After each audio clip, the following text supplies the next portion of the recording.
సత్యసాయి జిల్లా హిందూపురం పట్టణంలో నెంకంపల్లి విద్యానగర్ పలువాడ్లు నందమూరి బాలకృష్ణ రోడ్డు షోకి జై బాలయ్య అంటూ ఎన్నెలు సైతం లెక్క చేయకుండా భారీ జనం స్వాగతం పలుకుతూ ఆహ్వానించారు. ఈ ఎన్నికల్లో వైఎస్ఆర్సీపీ పార్టీకి తగిన బుద్ధి చెప్పి చంద్రబాబుని ముఖ్యమంత్రిగా చేయాలని, మీ అమూల్యమైన ఓటును అసెంబ్లీ పార్లమెంట్ అభ్యర్థుల్ని బలపరుస్తూ అత్యధిక మెజార్టీతో గెలిపించాలని కోరారు. ఈ కార్యక్రమంలో టీడీపీ నాయకులు, కార్యకర్తలు, ప్రజలు పెద్ద ఎత్తున పాల్గొన్నారు.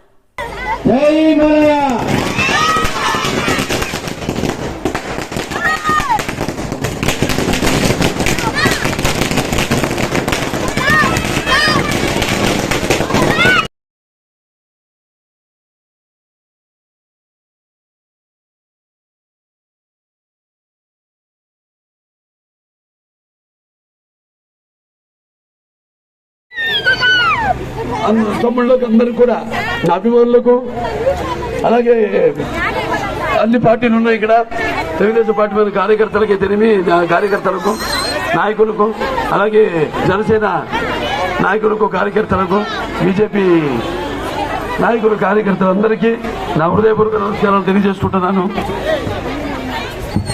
అంటాం మనం భావస్తురాణి జన్మాంతర సౌహృదాన్ని అని, అంటే పోయిన జన్మలో మనకున్న పరిచయాలతో ఈ జన్మలో ఒకళ్ళిద్దరు వాసన, మనము వాసనతో ఇద్దరు ముగ్గురిని మనం పొందగలుగుతాం. కానీ ఇన్ని లక్షల కోట్ల మంది వాళ్ళ అభిమానం పొందడం అంటే మరి ఎన్టీఆర్ ఆయన మరి ఇంత ధన్యమైన జన్మనిచ్చి నన్ను మీ అందరి గుండెల్లో ఆయన ప్రతిరూపంగా నిలిపినందుకు మరి కారణ జన్ముడు, యుగ పురుషుడు, విశ్వవిఖ్యాత నట సార్వభౌమ, విశ్వానికే నట విశ్వరూపం ఎలా ఉంటుందో చూపించిన మహానుభావుడు నందమూరి నా కారణ జన్మ తండ్రి, గురువు, దైవం, అలాగే ప్రతి పేదవాడి ఆకలి తెలిసిన అన్న ఆయనే. అలాగే మరి ప్రతి వాడి భవితకు భవిష్యత్తు వేసిన అమ్మ ఆయనే. అలాగే తనకు అండగా ఉన్న ఆడపడుచులందరికీ ఆర్థిక స్వాతంత్రాన్ని ఇచ్చిన అన్న ఆయనే ఎన్టీఆర్. ఇక ఆయన గురించి చెప్పకర్లా, ఆయన చేసిన మా పథకాలు అయితే ఏమి, నమ్ముతున్న భవిష్యత్తు ప్రపంచంలో మళ్ళీ అటువంటి మనం చూడలేము, అటువంటి మనిషిని కూడా మనం చూడలేము. కానీ ఆయన్ని స్ఫూర్తిగా తీసుకొని మరి చంద్రబాబు నాయుడు గారు ఈనాడు పార్టీని అదే క్రమశిక్షణతో ముందుకు నడుపుతున్నాను. అలాగే ఈ యొక్క తెలుగుదేశం పార్టీకి ఉన్నంత మంది కార్యకర్తలు మరి పార్టీకి లేరు అన్నది నిస్సంశయం. అన్ని సందర్భాల్లో కూడా పార్టీకి అండదండలు అందిస్తూ మరి పార్టీ ఆనాడు 82లో పెట్టినప్పుడు 83లో 9 నెలల్లో పెట్టిన పార్టీ 9 నెలల్లో విజయకేతనాన్ని ఎగిరేసి రామారావు గారిని ముఖ్యమంత్రిని చేసి సమాజం, అలాగే 84లో మళ్ళీ ప్రజాస్వామ్యం పొడబడుతున్నప్పుడు మీరంతా కూడా ఒక ఉద్యమాన్ని, ఒక విప్లవాన్ని లేవదీసి ప్రజాస్వామ్యాన్ని గెలిపించడం, అలాగే 2014లో అవిభక్త ఆంధ్ర రాష్ట్రం 2 ముక్కలుగా చీలిపోయినప్పుడు, ఆంధ్ర రాష్ట్రంగా ఏర్పడ్డప్పుడు మరి మీరంతా కూడా తెలుగుదేశం పార్టీ గంటగా ఉండి పార్టీని గెలిపించి చంద్రబాబు నాయుడు గారిని ముఖ్యమంత్రిని చేశారు. అప్పుడున్న పరిస్థితులు వేరు. అప్పుడు మనం 17,000 కోట్ల రూపాయల లోటు బడ్జెట్తో మన రాష్ట్రం ఏర్పడింది. రాష్ట్రంలో ఒక రాజధాని లేని రాష్ట్రం. మరి మీరంతా కూడా ఆనాడు చంద్రబాబు నాయుడు గారు మీరు ఆయన మీద నుంచి నమ్మకాన్ని వమ్ము చేయకుండా మరి ప్రపంచ దేశాలకే ఆయన విజన్ ఒక ఆదర్శం. అటువంటి 2020 విజన్తో ఆనాడు 17,000 కోట్ల రూపాయలు ఏమిందంతో దాన్ని పూడ్చి, దాని తర్వాత మన అమరావతి 5 కోట్ల తెలుగు వారి కళల రాజధాని అమరావతి యొక్క నిర్మాణం చేపట్టడం మొదలుపెట్టింది. సరే అయిపోయింది 5 సంవత్సరాలు. తర్వాత ఈ పిచ్చోడు వచ్చాడు ఇక్కడికి మన ముఖ్యమంత్రిగా. మన దౌర్భాగ్యం, మన దురదృష్టం. సరే మంచిని ఎప్పుడు చెడుతో పోల్చాలి. మంచి జరిగినప్పుడు, మన చెడు ఉన్నప్పుడు కూడా ఆ చెడు యొక్క పర్యవసానాలు ఎలా ఉంటాయో, మంచి ఎంత మేలు చేస్తుందో, ఎంత అభివృద్ధి కోసం అయితేనేమి, సంక్షేమానికైతేనేమి ఎంత అభివృద్ధి చేస్తుందో అన్నది ఒకసారి ఏదైనా ఇదే పురాణం ఎన్నికల ఒక శాశ్వత పరిష్కారం. చాలా సహించాము 5 ఏళ్ళు, ఎన్నో కష్టాలు పడ్డాము. ఎటువంటి అభివృద్ధి ఎక్కడ జరగలేదు. ఒక్క రోడ్డు గోతులు కూడా మట్టితో పూడ్చిన పాపానికి పోలేదు. లేకపోతే ఒక్క సీసీ డ్రైన్ రహదారి కానీ సీసీ డ్రైన్ కానీ నిర్మించడం జరగలేదు. మొత్తం అంతా రాష్ట్రంలో ఉన్న వ్యవస్థలన్నీ సంక్షేమ కార్యక్రమాలు అలాగే ఈ పథకాలన్నీ కూడా నిర్వీర్యం చేసేసి అన్ని నాబీసీలు నాయసీలు రామాయణారెడ్డిలు అని చెప్పుకొని మొత్తం ఒక రాష్ట్రానంతా కాష్టంగా మార్చేశాడు. మరి అలాగే ధరలు ఆకాశానికి కట్టుకున్నాయి. పెట్రోల్ ఛార్జీలు అయితేనేమి, డీజిల్ ఛార్జీలు అయితేనేమి, లేకపోతే విద్యుత్ ఛార్జీలు అయితేనేమి, లేకపోతే బస్సు ఛార్జీలు అయితేనేమి, లేకపోతే ఇవాళ మన పన్నులు, ఇంటి మీద పన్ను, నీటి పన్ను, మన ఆస్తి మీద పన్ను, చివరికి చెత్త మీద కూడా పన్ను వేసి మన నవనాడులను గృహ తీశాడు జగన్. ఇవాళ మనం తీర్చుకోవాల్సింది ఒకటి ఉంది. మనకి సంక్షేమం కావాలా, లేకపోతే మనకి సంక్షేమం కావాలా, లేకపోతే అరాచకం కావాలా, లేకపోతే మనకి అభివృద్ధి కావాలా, లేకపోతే మనకి విధ్వంసం కావాలా? అది మనకి సమర్థవంతమైన పాలన కావాలా, లేకపోతే ఈ రాక్షసుడి పాలన కావాలా? మనకి వర్ణయుగం కావాలా, లేకపోతే ఒక చీకటి రాజ్యం, ఒక రాత్రి యుగం కావాలా? అది మనం నిర్ణయించుకోవాల్సిన సమయం ఆసన్నమైంది. ఇక్కడ బోల్డ్ అని మనం అభివృద్ధి కార్యక్రమాలు చేపట్టాము. ఇక్కడ హిందూపురం ప్రజలకు దారి తీర్చడానికి మన నాడు 194 కోట్లు పెట్టి మనం హిందూపురానికి ఒక ప్రత్యేకమైన పైప్ లైన్ వేసి ఈ గొల్లపల్లి రిజర్వాయర్ ద్వారా మనం బ్రాంచ్ కెనాల్ ద్వారా మనం నీళ్లు అందించడం జరిగింది. ఆనాడు చంద్రబాబు నాయుడు గారు చొరవ తీసుకుని అడగాలి వెంటనే. ఆయన నిజంగా చెప్పాలంటే కుప్పం కంటే కూడా ఎక్కువ నియోజకవర్గానికి ఎక్కువ నిధుల్ని సమకూర్చారు ఆయన.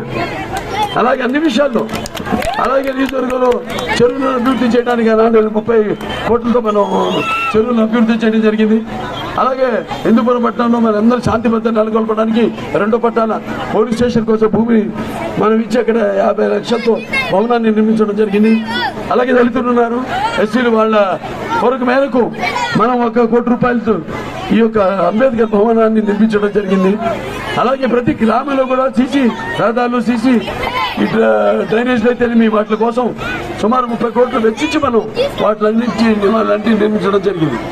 అలాగే ప్రభుత్వ ఆసుపత్రి మన కార్పొరేట్ హాస్పిటల్కి ధీటుగా తీసుకెళ్ళాం.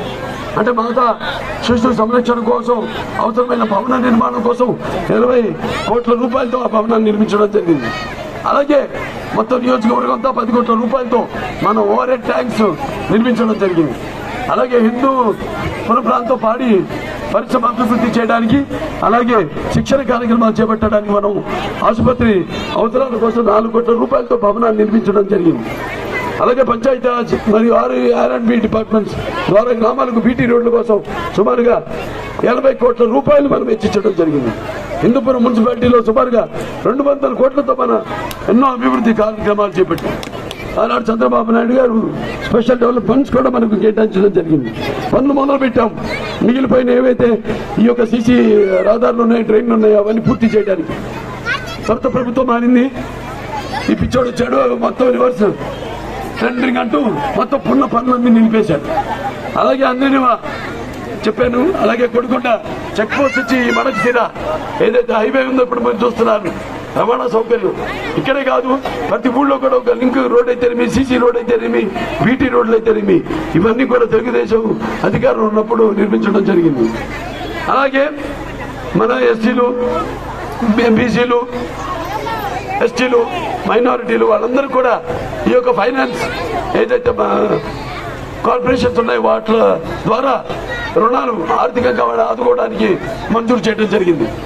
అంటే రాష్ట్రంలో ఎక్కడలేని విధంగా ఈ యొక్క వృద్ధులకైతేనేమి, వితంతువులకైతేనేమి, లేకపోతే చేనేత కార్మికులకైతేనేమి అత్యధికమైన మనం రుణాలు ఇవ్వడం జరిగింది. పెన్షన్ మంజూరు చేయడం జరిగింది. అనుకున్నాక ఉన్న వాటికంటే కూడా ఎక్కువ తిరిగి వెళ్ళిపోయినాయి కొన్ని కూడా. అంతా అభివృద్ధి చేశాము. అలాగే ప్రభుత్వ పాఠశాలను పటిష్ట చేయడం కోసం మరి ఒక 20 కోట్లు ఖర్చు పెట్టి ఈ యొక్క తరగతి గదులను నిర్మించడం జరిగింది, మెరుగైన విద్యను అందించడానికి. అలాగే మన కరోనా సమయంలో మరి ఎలా అందరినీ ఆదుకున్నామో మీ అందరికీ తెలుసు. ఒక్కడు బయటికి రాలా వైకాపా వాళ్ళు. అటువంటిది మహిళలకు సైతం, కార్యకర్తలకు సైతం, నాయకులకు సైతం నా సొంత నిధులు 25 లక్షలు పెట్టి 2 వెంటిలేటర్లు ఇవ్వడం జరిగింది. అలాగే ఆసుపత్రికి, అలాగే 1 కోటి రూపాయలతో ఈ యొక్క ఎక్స్రే యూనిట్ అయితేనేమి, లేకపోతే ఈ ల్యాబ్ మెటీరియల్ అయితేనేమి, ఈ పిపి యూనిట్లు అయితేనేమి, శానిటైజర్ బాటిల్స్ అయితేనేమి, ఫేస్ మాస్క్స్ అయితేనేమి, ఇవన్నీ కూడా అందించడం జరిగింది. అలాగే మన కార్యకర్తల నాయకులంతా కూడా 1 కోటి రూపాయలు, 2 కోట్ల రూపాయలతో వాళ్ళందరూ మౌలిక సదుపాయాలన్నీ మీ ఇంటికి వచ్చి వాటిని అందించడం జరిగింది మీకు. అలాగే మా హెరిటేజ్ సంస్థ ఉంది. హెరిటేజ్ సంస్థ ద్వారా 25 లక్షల రూపాయల సిఎస్ఆర్ ఫండ్లతో మరి అన్ని చాలా స్కూళ్ళకి కంప్యూటర్లు, ప్రింటర్లు, అలాగే మన ఎల్ఈడి టీవీలు అయితేనేమి, లేకపోతే కేజీబీపీ స్కూల్కి ఒక గీజర్ అయితేనేమి, ఇలాంటివన్నీ అందజేయడం జరిగింది. మనం అధికారం లేనప్పుడు మొలగంటమ్మ దేవాలయ అభివృద్ధికి 50,000 రూపాయలు మంజూరు చేశాం. ఎస్టీ కాలనీలో భవనానికి కాంపౌండ్ వాళ్ళు, గేట్ నిర్మాణానికి 50,000 మంజూరు చేశాం. ఇన్ని పనులు చేశాం మనం.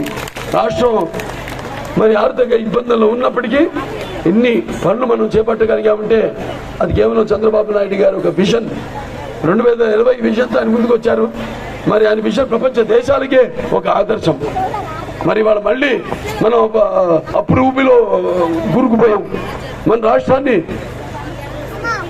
పూర్తిగా గోతిలో పూర్తి చేశాడు ఈ జగన్. 100 ఏళ్ళు వెనక్కి తీసుకెళ్ళిపోయాడు మన రాష్ట్రాన్ని. మరి ఇవాళ ఒక్కొక్కరి మీద సుమారుగా 3-4 లక్షల రూపాయల అప్పు భారం ఉంది మన మీద. 8 లక్షల కోట్ల రూపాయల అప్పు ఉంది వాళ్ళ రాష్ట్రం మీద. మరి ఇవన్నీ తీర్చాలంటే మళ్ళీ పన్నులు పెంచుతాడు, మళ్ళీ లేదా ధరలు పెంచుతాడు నిత్యావసర వస్తువుల. మన నవరత్నాలంటూ మొదటి 3 సంవత్సరాలు పరిపాలన ఎలా చేయాలో చేతగాక నవరత్నాలంటూ మన నడుములు కృంగతీశాడు జగన్.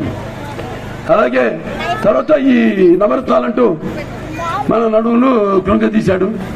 మరి మాటిస్తే తప్పనంటూ మన మంట కలిపేశాడు మనల్ని. అలాగే మడమ తిప్పనంటూ మన మెడలు విరిచేశాడు.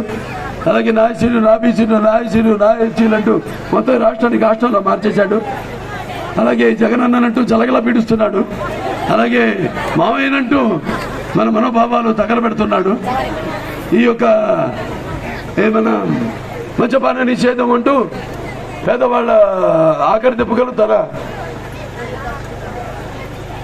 మద్యం వ్యాపారంలో పోసేశాడు అతను.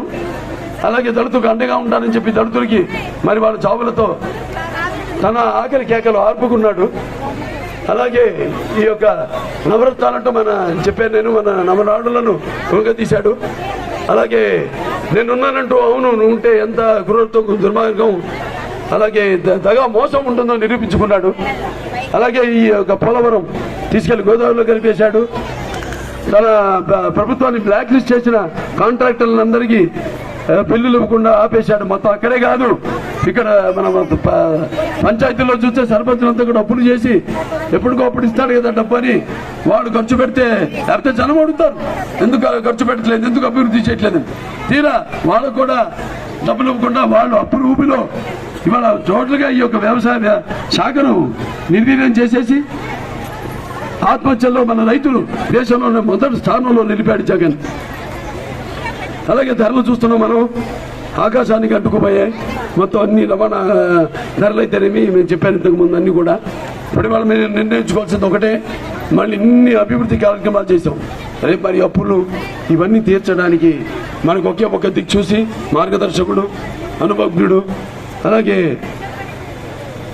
మన ఈ యొక్క ఆర్థిక వనరులను సృష్టించగల పేరు ప్రఖ్యాతులున్న, అలాగే ప్రపంచ దేశాలకి ఆయన ఆదర్శం ఒక బ్రాండ్ చంద్రబాబు నాయుడు. ఆయన మనం గెలిపించుకోవాల్సిన అవసరం ఎంతైనా ఉంది.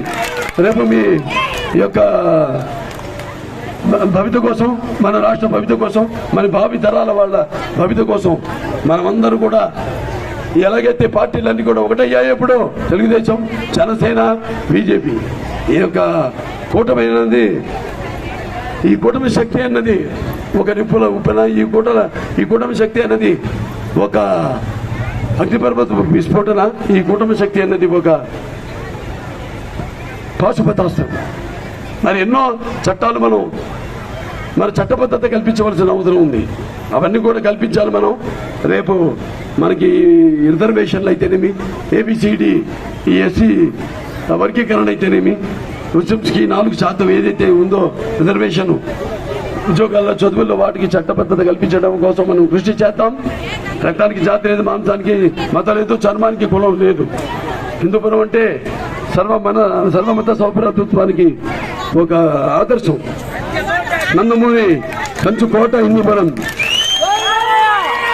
మొదటి నుంచి కూడా పార్టీ ఆవిర్భావం నుంచి కూడా తెలుగుదేశానికి అండగా ఉంటూ గెలిపిస్తూ వస్తున్నారు.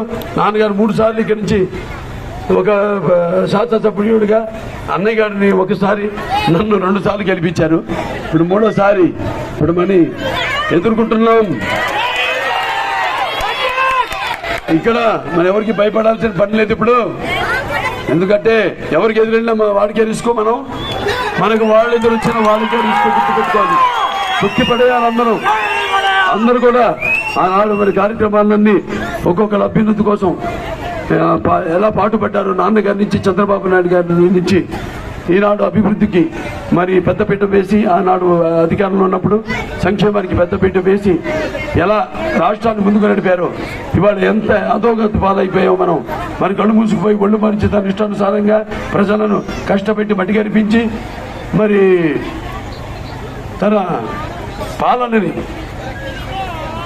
తన దుర్మార్గపు పాలనను అర్థం చేయడానికి మరి ఈనాడు మీరు ఒకరెత్తుతో ఉత్సాహం దగ్గరికి వచ్చారంటే అతని పాలన అంతం చేయడానికి మీరు మనంతా నిష్ఠాను దీక్షగా తిప్పికొట్టి మరి మన యొక్క ఉనికిని ఎంత కఠోర దీక్షతో నిలబెట్టుకుంటామో ఆ జగన్కి తెలియాలి.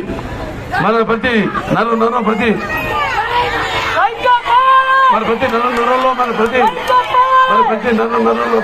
అణువులో ప్రతి రక్తం బొట్టు కూడా అపజయం అంటే ఏంటో చూపించి, అలాగే ఒక చావు కేకను ఒకసారి రుచి చూపించి మనం పట్టుపట్టి ఓటు అనే పోటుతో ఈ రుచులన్నీ ఆ జగన్కి చూపించాలని నేను మనస్ఫూర్తిగా కోరుకుంటూ, మరి ఈ రానున్న ఎన్నికల్లో మీరంతా మీ యొక్క పవిత్రమైన విలువైన ఓట్లను, ప్రజాస్వామ్యంలో ఈనాడు మనిషికున్న ఆయుధ ఓటు, ఆ ఓటును సద్వినియోగపరుచుకుని మీరంతా మీ ఉద్దేశాలను ప్రతిబింబించేసే మరి ప్రజాస్వామ్య పరిరక్షణ కోసం మరి సరైన ప్రతినిధులను ఎన్నుకోవడం, సమాజ స్థాపన కోసం, సమాజంలో ఉన్న వ్యత్యాసాలను తొలగించడం కోసం, అలాగే సామాజిక న్యాయం అందరికీ అందివ్వడం కోసం ఉపయోగించుకోవాల్సిన పవిత్రమైన ఆయుధం ఓటు. ఆ ఓటుని మీరు సద్వినియోగపరుచుకుని వెలకట్టి, లేకపోతే మీరు కుదువ పెట్టి మీ స్వార్థాలకు, మీ స్వప్రయోజనాలకు ఉపయోగించుకున్నారో మరి మీ ఓటుని మీరు దుర్వినియోగపరిచినట్టు అవుతుంది. అలాగే ప్రజాస్వామ్యాన్ని, మీ స్వాతంత్రాన్ని మీరే హత్య చేసినట్టు అవుతుంది.